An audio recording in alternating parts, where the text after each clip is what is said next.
Hello dear friends, ನಾನು ನಿಮಗೆ ಒಂದು ಕ್ವೆಶನ್ ಕೇಳ್ತೀನಿ. ಆ ಕ್ವೆಶನ್ಗೆ ನೀವು ಜೋರಾಗಿ ಆನ್ಸರ್ ಮಾಡಬೇಕಂತ ಇಲ್ಲ, ಅಥವಾ ನನಗೆ ಕಮೆಂಟ್ ಸೆಕ್ಷನ್ನಲ್ಲಿ ನೀವು ಆನ್ಸರ್ ಮಾಡಬೇಕಾಗಿಲ್ಲ. ಬದಲಾಗಿ ನಿಮ್ಮ ಮನಸ್ಸಿನಲ್ಲೇ ಈ ಕ್ವೆಶನ್ಗೆ ಆನ್ಸರ್ ಹೇಳಿದರೆ ಸಾಕು, ಆನೆಸ್ಟಾಗಿ. ಓಕೆನಾ?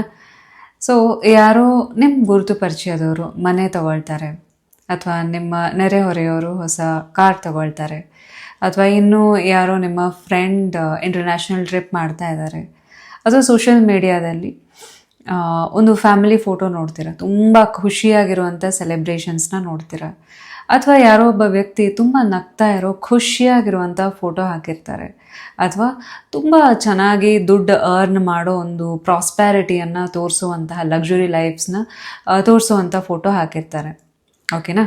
ಇವನ್ನೆಲ್ಲ ನೋಡಿದ ತಕ್ಷಣ ನಿಮಗೆ ಯಾವಾಗಾದರೂ ಅನಿಸಿದೆಯಾ,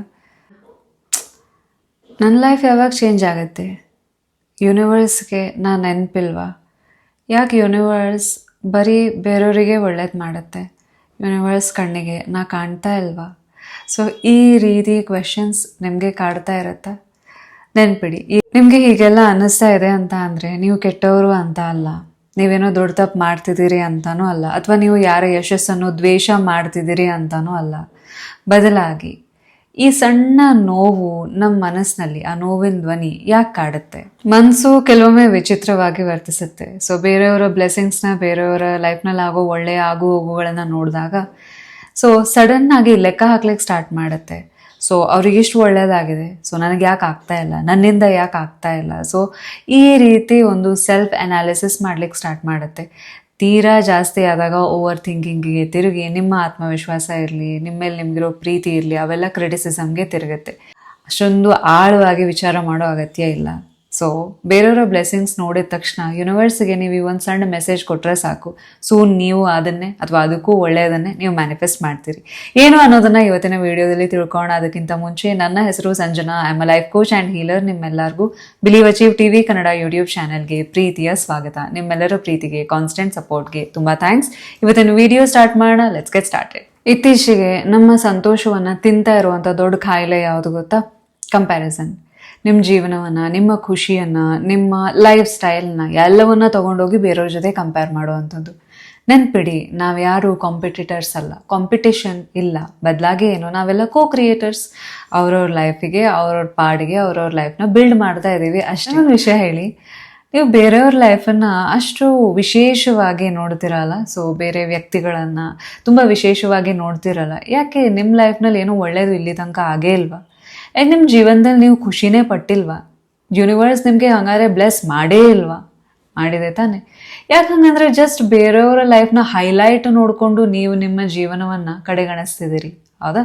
ಸೊ ನಮ್ಮ ಬ್ರೈನ್ನಲ್ಲಿ ಏನಂತ ಅಂದರೆ, ಒಂದು ಸಲ ಈ ಕಂಪ್ಯಾರಿಸನ್ ಗೀಳು ಹೊಕ್ಬಿಟ್ರೆ ಇಲ್ಲಿ ತನಕ ನಮ್ಮ ಜೀವನದಲ್ಲಿ ಆದ ಮ್ಯಾಜಿಕಲ್ ವಿಷಯಗಳಿರ್ಬೋದು, ಎಷ್ಟೋ ಸಕ್ಸಸ್ ಸಿಕ್ಕಿರುತ್ತೆ ನಮಗೆ. ನಿಮ್ಮನ್ನ ತುಂಬಾ ಪ್ರೀತಿಸುವಂತ, ಕಾಳಜಿ ಮಾಡುವಂತ ವ್ಯಕ್ತಿಗಳು ಇರ್ತಾರೆ, ನಿಮ್ಮ ಫ್ಯಾಮಿಲಿ ಇರುತ್ತೆ. ಸೊ ಆರ್ಥಿಕವಾಗಿ ಕೂಡ ನೀವು ಮೊದಲಿಗಿಂತ ತುಂಬಾ ಚೆನ್ನಾಗಿ ಪ್ರೋಗ್ರೆಸ್ ಆಗಿರ್ತೀರಿ, ಅಥವಾ ನೀವು ಪ್ರಯತ್ನ ಮಾಡ್ತಿದ್ದೀರಿ, ನಿಮ್ಮ ಹತ್ರ ಚಾಯ್ಸ್ ಇದೆ. ಇಷ್ಟೆಲ್ಲ ಒಳ್ಳೆ ವಿಷಯಗಳು ಯಾಕೆ ನಿಮ್ಗೆ ಮರ್ತೋಗುತ್ತೆ?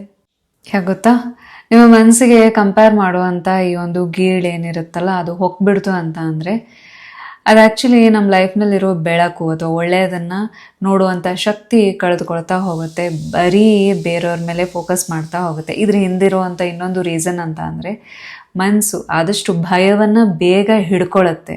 ಇರುವಂಥ ಒಳ್ಳೆಯದ್ರ ಕಡೆ ಫೋಕಸ್ ಮಾಡೋದು ಸ್ವಲ್ಪ ಎಫರ್ಟ್ ಆಗಿರೋ ಟಾಸ್ಕ್ ಅನ್ಸುತ್ತೆ. ಲೈಫಲ್ಲಿ ಏನು ಒಳ್ಳೇದಾಗ್ತಿದೆ ಅಥವಾ ಒಳ್ಳೆ ಸುದ್ದಿಗಳನ್ನ ಯಾಕೆ ಯೂನಿವರ್ಸ್ ನಿಮಗೆ ಕಳಿಸುತ್ತೆ ಗೊತ್ತಾ? ಇದ್ರ ಏನಿಂಗಿದೆ, ನಾವು ಇದನ್ನ ಅರ್ಥ ಮಾಡ್ಕೊಳ್ಳದೆ ಮಿಸ್ಅಂಡರ್ಸ್ಟ್ಯಾಂಡ್ ಮಾಡ್ಕೊಂಡು ನಮ್ಮ ಲೈಫಲ್ಲಿ ಬರೋ ಮ್ಯಾನಿಫೆಸ್ಟೇಷನ್ ದೂರ ತಳ್ತಾ ಇರ್ತೀವಿ. ಏನು ಗೊತ್ತಾ? ಸೊ ಈಗ ಯಾವುದೇ ಒಂದು ಒಳ್ಳೆ ವಿಷಯ ಇರಲಿ, ಅಥವಾ ಯಾವುದೇ ಒಂದು ಬೇರೆಯವ್ರ ಲೈಫ್ನಲ್ಲಿ ಆಗ್ತಾ ಇರೋ ಒಳ್ಳೇದು ನಿಮ್ಮ ಕಣ್ಣೆದುರುಗಡೆ ಬರ್ತಾ ಇದೆ ಅಂತ ಅಂದರೆ, ಯೂನಿವರ್ಸ್ ಅದ್ರ ಮೂಲಕ ಏನು ಹೇಳ್ತಾ ಇರುತ್ತೆ ಗೊತ್ತಾ? ನೋಡಪ್ಪ, ನಿಂಗೂ ಬೇಕಾ ಇದು, ನಿನ್ನ ಜೀವನದಲ್ಲೂ ಈ ಥರ ಒಳ್ಳೆ ಬ್ಲೆಸ್ಸಿಂಗ್ಸ್ ಬೇಕಾ ಅಂತ. ಆ ಟೈಮಲ್ಲಿ ನೀವೇನು ಮಾಡ್ತೀರಾ? ನಿಮ್ಮನ್ನು ನೀವು ಕಂಪೇರ್ ಮಾಡಿ ಇನ್ನೂ ನೆಗೆಟಿವ್ ಸೈಕಲ್ ಇಲ್ಲಿ ಹೋಗಿ ಏನು ಸಿಗ್ನಲ್ ಸೆಂಡ್ ಮಾಡ್ತೀರಾ ಯೂನಿವರ್ಸಿಗೆ? ಬೇಡ, ನನಗಿದು ಚೆನ್ನಾಗಿಲ್ಲ ಅಂತ. ಇವರು ನಿಮ್ಮ ಕಂಪ್ಯಾರಿಸನ್ ಮಾಡೋ ಬುದ್ಧಿ ಕೆಟ್ಟದ್ದು ಅಂತಾನೂ ಇಲ್ಲ, ಬದಲಾಗಿ ನಿಮ್ಮನ್ನು ನೀವು ಸಪ್ರೆಸ್ ಮಾಡೋ ಅಗತ್ಯನೂ ಇಲ್ಲ, ಜಡ್ಜ್ ಮಾಡೋ ಅಗತ್ಯನೂ ಇಲ್ಲ. ಯಾವಾಗಲೇ ಆಗಲಿ ನೀವು ನಿಮ್ಮನ್ನು, ನಿಮ್ಮ ಲೈಫನ್ನು ಬೇರೆಯವ್ರ ಜೊತೆ ಕಂಪೇರ್ ಮಾಡ್ತಾ ಇದ್ದೀರಿ ಅಂತ ಅಂದ ತಕ್ಷಣ ಯೂನಿವರ್ಸ್ ಜೊತೆ ಹೀಗೆ ಮಾತಾಡ್ಬಿಡಿ, ಎಲ್ಲವೂ ಸರಿ ಹೋಗುತ್ತೆ. ಮತ್ತೆ ಆರಾಮಾಗಿ ಮ್ಯಾನಿಫೆಸ್ಟ್ ಮಾಡ್ಲಿಕ್ಕೂ ಸ್ಟಾರ್ಟ್ ಮಾಡ್ತೀರಿ. ಏನ್ ಅನ್ಬೇಕು ಫಟಾಫಟ್. ಈಗ ನಾವೆಲ್ಲ ಈ ಒಂದು ಸಿಂಪಲ್ ಆದ ಎಕ್ಸ್ಪೆರಿಮೆಂಟ್ ಮಾಡೋಣ, ಓಕೆನಾ? ಈಗ ಸದ್ಯಕ್ಕೆ ನೀವೆಲ್ಲರೂ ಕಣ್ ಮುಚ್ಕೊಳ್ತಾ ಇದ್ದೀರಾ. ನಿಮ್ಮ ಜೀವನವನ್ನ ಯಾರೊಟ್ಟಿಗೆ ಅಥವಾ ನಿಮ್ಮನ್ನ ನೀವು ಯಾರು ಒಟ್ಟಿಗೆ ಕಂಪೇರ್ ಮಾಡ್ತೀರಾ ಆ ವ್ಯಕ್ತಿಯನ್ನ ನಿಮ್ಮ ಕಣ್ಣೆದುರುಗಡೆ ಕಲ್ಪಿಸ್ಕೊಳ್ಳಿ, ಓಕೆನಾ?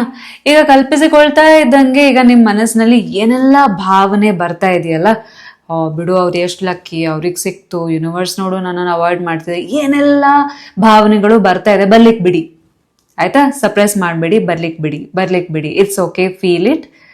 ಫೀಲ್ ಮಾಡ್ತಾ ಮಾಡ್ತಾ ಮಾಡ್ತಾ ನಿಧಾನವಾಗಿ ಉಸಿರನ್ನ ತೆಗೆದುಕೊಳ್ಳಿ. ಎಸ್, ಉಸಿರನ್ನ ನಿಧಾನವಾಗಿ ಬಿಟ್ಟು ನಾ ಏನು ಹೇಳ್ತೀನಲ್ಲ ಅದನ್ನು ರಿಪೀಟ್ ಮಾಡಿ. Thank you dear universe. Yes, repeat it with me. ನನ್ನ ಜೊತೆ ರಿಪೀಟ್ ಮಾಡಿ. Thank you dear universe. ಈ ಜಗತ್ತಿನಲ್ಲಿ ಖುಷಿಯಾಗಿ ಬದುಕಲು ಸಾಧ್ಯ ಇದೆ. Repeat with me. ಆರೋಗ್ಯವಾಗಿರಲು ಸಾಧ್ಯ ಇದೆ. ಸಮೃದ್ಧಿಯಾಗಿ ಬದುಕಲು ಸಾಧ್ಯ ಇದೆ. ಪ್ರೀತಿಯಿಂದ ಬದುಕಲು ಸಾಧ್ಯ ಇದೆ. ಅಂದುಕೊಂಡಿದ್ದೆಲ್ಲವೂ ಜೀವನದಲ್ಲಿ ಬಹಳ ಈಸಿಯಾಗಿ ಮ್ಯಾನಿಫೆಸ್ಟ್ ಮಾಡಲು ಸಾಧ್ಯ ಇದೆ ಅಂತ ತೋರಿಸಿಕೊಟ್ಟಿದ್ದಕ್ಕೆ, ಜೀವಂತ ಉದಾಹರಣೆಯನ್ನ ತೋರಿಸಿಕೊಟ್ಟಿದ್ದಕ್ಕೆ thank you. I am ready to receive. Yes, I am ready, I am ready, I am ready. Feel it. ಸರಿ, ಈಗ ನಿಮ್ಮೆಲ್ಲರಿಗೂ ಏನ್ ಅನಿಸ್ತಾ ಇದೆ? ನಿಮ್ಮ ಬ್ಯೂಟಿಫುಲ್ ಲೈಫ್ನ ಬೇರೆಯವ್ರ ಲೈಫ್ ಜೊತೆ ಕಂಪೇರ್ ಮಾಡಬೇಕು ಅನ್ನಿಸ್ತಾ ಇದೆಯಾ? ನೆನ್ಪಿಡಿ, ಆಕಾಶದಲ್ಲಿ ಸಾವಿರಾರು ನಕ್ಷತ್ರಗಳಿರುತ್ತೆ. ಒಂದು ನಕ್ಷತ್ರ ಹೊಳಿತಿದೆ ಅಂತ ಅಂದ್ರೆ ಇನ್ನೊಂದು ನಕ್ಷತ್ರದ ಬೆಳಕು ಕಮ್ಮಿ ಆಗತ್ತಾ? ಇಲ್ಲ. ಈಚ್ ಆಫ್ ಅಸ್, ನಾವೇನಿದ್ದೀವಲ್ಲ ನಾವೆಲ್ಲರೂ ಕೂಡ ಸ್ಟಾರ್ಸೇ. We are shining in our own light. So ಅದರಲ್ಲಿ ಟೆನ್ಷನ್ ಮಾಡ್ಕೊಳ್ಳೋದೇನಿದೆ? ನಾವು ಯಾರು ಕಾಂಪಿಟೇಟರ್ಸ್ ಅಲ್ಲ. ಸೊ ಈ ಕಾಂಪಿಟೇಷನ್ ಇಲ್ಲ ಅಂದಮೇಲೆ ನಿಮ್ಮಷ್ಟಕ್ಕೆ ನೀವು ನಿಮ್ಮ ಟೈಮ್ಗೆ ಬ್ಲೂಮ್ ಆಗ್ತೀರಾ, ಅರಳ್ತೀರಾ ಅಷ್ಟೇ. ಸೊ ಸುಮ್ಮನೆ ನಿಮ್ಮನ್ನು ಕಂಪೇರ್ ಮಾಡಿಕೊಂಡು ಬೇರೆಯವ್ರ ಜೊತೆ ನಿಮ್ಮನ್ನು ಕಂಪೇರ್ ಮಾಡಿ, ನಿಮ್ಮನ್ನು ನೀವು ಕ್ರಿಟಿಸೈಸ್ ಮಾಡಿ, ನಿಮ್ಮ ಮೇಲೆ ನಿಮ್ಮ ಪ್ರೀತಿಯನ್ನ ಗೌರವನ ಯಾಕೆ ಕಮ್ಮಿ ಮಾಡ್ಕೊಳ್ತೀರಿ? ಆಲ್ಸೋ ಈ ಅಫರ್ಮೇಷನ್ ಹೇಳ್ತಾ ಯೂನಿವರ್ಸಿಗೆ ಏನ್ ಸಿಗ್ನಲ್ ತೋರಿಸಿದ್ರಿ? ನೀ ನನ್ನ ಕಣ್ಮುಂದೆ ಏನೆಲ್ಲ ಒಳ್ಳೇದನ್ನ ತೋರಿಸ್ತಿದ್ಯಲ್ಲಪ್ಪ, ಅದನ್ನ ರಿಸೀವ್ ಮಾಡ್ಲಿಕ್ಕೆ ನಾನು ರೆಡಿ ಇದ್ದೀನಿ ಅನ್ನೋ ಸಿಗ್ನಲ್ನ ಕೊಟ್ಟಿದ್ದೀರಿ ಅಂಡ್ ಮ್ಯಾನಿಫೆಸ್ಟ್ ಆಗಲೇಬೇಕು. ಸೊ ನೆನ್ಪಿಡಿ, ಇವತ್ತಿಂದ ನಾವು ಕಂಪ್ಯಾರಿಸನ್ ಚೂಸ್ ಮಾಡ್ತಾ ಇಲ್ಲ, ಬದಲಾಗಿ ನಂಬಿಕೆಯನ್ನ, ಟ್ರಸ್ಟ್ ಅನ್ನ ಚೂಸ್ ಮಾಡ್ತಾ ಇದೀವಿ. ಹೌದಾ? ಭಯವನ್ನ ಚೂಸ್ ಮಾಡ್ತಾ ಇಲ್ಲ, ಬದಲಾಗಿ ರಿಸೀವಿಂಗ್ ಅನ್ನ ಚೂಸ್ ಮಾಡ್ತಾ ಇದೀವಿ. ಸೊ ಹೀಗಾಗಿ ನಿಮ್ಮ ಸಬ್ ಕಾನ್ಶಿಯಸ್ ಮೈಂಡ್ಗೆ ಪವರ್ಫುಲ್ ಆದ ಮೆಸೇಜ್ ನ ಕಳಿಸುವಂತಹ ಟೈಮ್. ಒಂದು ಹೊಸ ವಿಷಯ ಕಲ್ತಿದ್ದೀರಿ ಅಲ್ವಾ? ಪ್ರತಿ ಸಲ ಕಂಪೇರ್ ಮಾಡಿದಾಗ ನೀವೊಂದು ಈ ಅಫರ್ಮೇಷನ್ ಹೇಳ್ತೀರಿ. ಸೊ ಇದನ್ನ ನಿಮ್ಮ ಸಬ್ ಕಾನ್ಶಿಯಸ್ ಮೈಂಡ್ಗೆ ಅಚ್ಚು ಒತ್ತುವಂತ ಸಮಯ. ಏನ್ ಮಾಡ್ತೀರಾ ಹಂಗಂದ್ರೆ, ನೀವಿವತ್ತು ಕಂಪ್ಯಾರಿಸನ್ ಬದಲಿಗೆ ಟ್ರಸ್ಟ್ ಅನ್ನ ಆಯ್ಕೆ ಮಾಡ್ತಿದ್ದೀರಾ, ಭಯದ ಬದಲಿಗೆ ರಿಸೀವಿಂಗ್ ನ ಆಯ್ಕೆ ಮಾಡ್ತಿದ್ದೀರಾ. ಹೌದಾ? ಹಂಗಂದ್ರೆ ಏನು? TR, ಟ್ರಸ್ಟ್ ರಿಸೀವ್, ಅಥವಾ TR ಅಂತ ಕಮೆಂಟ್ ಸೆಕ್ಷನ್ ಅಲ್ಲಿ ಈಗಲೇ ಟೈಪ್ ಮಾಡಿ ನಿಮ್ಮ ಸಬ್ ಕಾನ್ಶಿಯಸ್ ಮೈಂಡ್ಗೆ ಈ ಮೆಸೇಜ್ ನ ಕಳಿಸಿ. ನಿಮ್ಮೆಲ್ಲರಿಗೂ ಒಳ್ಳೇದಾಗ್ಲಿ. ಇವತ್ತಿನ ವಿಡಿಯೋ ನಿಮ್ಮೆಲ್ಲರಿಗೂ ಹೇಗೆ ಅನಿಸ್ತು ಅಂತ ಖಂಡಿತ ತಿಳಿಸಿ. Thanks for watching. Thank you so much.